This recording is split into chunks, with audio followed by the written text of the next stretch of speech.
Hello, writers of America. Today's video is about how to draft your book when you work an exhausting full-time corporate job. So picture this, right? You get home at 6:30 at night. Your brain is just completely discombobulated from looking at stupid-ass spreadsheets all day, dealing with passive-aggressive emails from your boss and all your other co-workers, right? And then you get home 6:30 at night, you open up your computer to work on your book, and then it's like you have no energy. It's mush. So you close your laptop, you go to your living room or your bedroom, wherever, you turn on Netflix, you start watching TV, then you feel guilty. Why? Because you haven't written anything. And why have you written anything? Because you're exhausted. Well, I'm going to talk to you about ways to get around this. Now, some of you might have heard advice like, hey, just wake up earlier. Wake up at 5 o'clock in the morning. I'm a human. I'm not a damn robot. I need some sleep. I got to work an 8-hour shift at this corporate job. God forbid I have to work overtime also. I'm not going to wake up at 5 in the morning and start doing some writing. Plus, I wake up at 5 o'clock in the morning. Who says I'm going to get some good writing done? There are other ways to get around this. You don't have to wake up at 5 in the morning to work on your book. I'm going to tell you a better way. Step 1, stop tracing word count. Start chasing micro blocks. And what do I mean by this when I talk about micro blocks? Instead of looking at, I need to write 1,000 words today. I need to write 1,500, 2,000 words. Write for like 25 minutes. Write for 30 minutes. Whenever you have time. If it's only during your lunch break, write during your lunch break. It doesn't matter if you only write 100 words, 500 words. You win either way because you wrote something. And eventually it adds up. Let's say you can only write 500 words a day because of these micro blocks. In 1 week, that's 2,500 words. 2,500 words in 1 month, 4 weeks, you're talking about 10,000 words. After 5 months, you're looking at 50,000 words. Just writing in micro blocks helps you in a 5-day work week. You're a winner by just doing this. Step number 2, exploit the corporate gaps.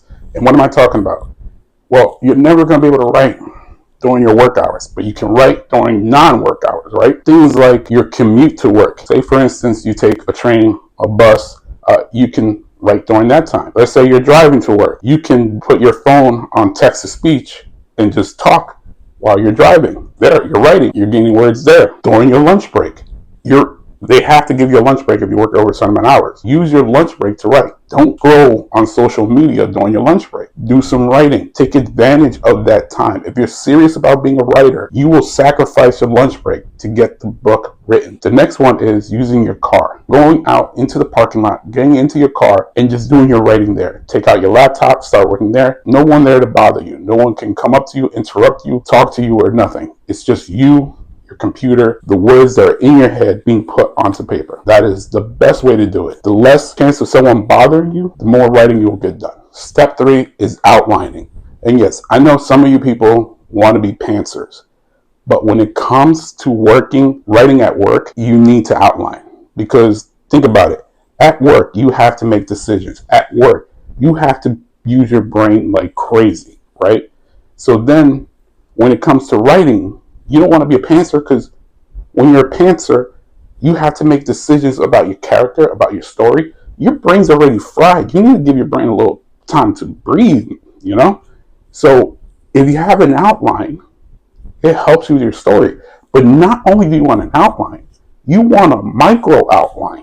You want an outline that's down to the details, so there's very little decision that your brain has to make. For instance, your outline might say, John walks into a bakery. John confronts Sarah about his missing keys. Sarah lies but drops her notebook. And from there, the story goes wherever you want it to go. But either way, you want a micro outline. Step number 4, treat your writing like a side client. So what you want to do is you want to block out a certain amount of time during the day. So if your lunch is like from 12 to 12:30, block that time out. Because people might not know that's your lunch break. You block that time out, people know not to bother you. And what I mean by block that time out is you go into the calendar and you put, I'm busy during that time. From 12 to 12:30, don't bother me. If you have an hour lunch break, 12 to 1, or whenever you take your lunch. I don't know. I'm just presuming it's 12 to something. Let them know, I'm busy. Don't bother me. Busy. If they ask you, what were you doing during that time? First off, it's none of their business. But you can always say, I was on lunch. I didn't want anyone to bother me. You're not lying. You were on lunch and you don't want to be bothered. They can't bother you by law. They cannot bother you while you're on lunch. If you're writing during your lunch break, they can't bother you. Just block it out. Just so they know that you're on lunch, you're not receiving calls while you're on lunch. You're not getting emailed while you're on lunch. No one's coming to your office or to your cubicle while you're on lunch. And by the way, I know all about this because I have worked for many corporate companies. I have worked for a company called Newark Boxboard, which is part of a company called Recycle Fibers. I worked for Bed Bath & Beyond in Union, New Jersey, Quest Diagnostics out in Jersey, and then they sent me out here to California, a company called Therapeutic Research Center. I know all about this stuff. They will try to find ways around the rules, but if you do that, they can't say nothing. Listen, I'm not saying working a full-time corporate job is easy while writing a book. I'm not. I've done it before. It's hard as hell. You're constantly getting bombarded by people trying to bother you about certain things, but you have to stand your ground. You have to be 10 toes deep into this. If you're not 10 toes deep in, then you're not meant to be a writer. I'm sorry, but this is the only way. Because what happens is once you get home, your body flips a switch and goes, hey, it's time to relax. I was just busting my ass for 8 hours, not counting the traffic and this and that. You probably did like 9 to 10 hours, depending on where you live. Your brain just wants to relax when it gets home. For it to sit down at a computer desk and try to write for 2 more hours, your brain's going, hey, what the hell you think you're doing? I want to go to bed. I want to chill. I want to relax. Put on a Netflix show. Put on Hulu. Put on something.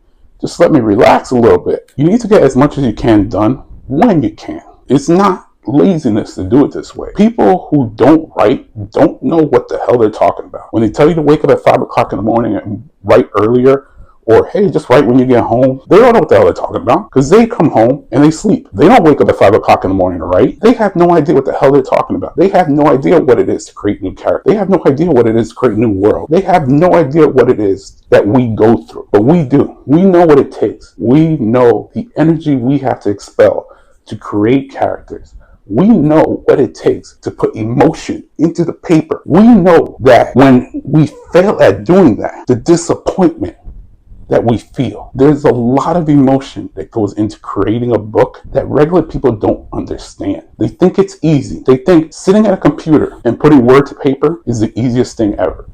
They think they can create characters. They think they can write books left and right. They think they can just go on AI and create a book that way. AI can't create emotion. AI can't create characters that we love. AI is not human. We are human. And to work 8 hours at a corporate company that does not give 2 fucks about you and to write a book is a fucking amazing. And if you're able to do that, God bless you. And I'm telling you right now, you can do it. I did it. I'm a loser from Elizabeth, New Jersey. A goddamn loser from Elizabeth, New Jersey. Look at this face. Fugly as shit from Elizabeth, New Jersey. Wrote 6 books, guys. 6. Am I a bestseller? Am I Stephen King? No, but I love my books. I love my books like they're kids. And you're gonna love your books like they're kids. You're gonna love your characters because you busted your ass to create them. And this is one of the best ways to do it while having a career. So don't let anybody get in your way. I'm telling you right now, you can do it. The loser like me can do it. You can do it. So I'm telling you right now, you're watching this video. You are way better than I am. I'm telling you that right now. You can do this. Just follow these rules. I'm telling you can do it. I've worked for corporate companies. I know the grind. I've had CEOs, CFOs all call me into the office, all demanding certain things be done by a certain time, all that crap. I still got my books published. You can do it too because you're amazing. So until next time, I love you all. Get your book done because there's nothing more gratifying in this world.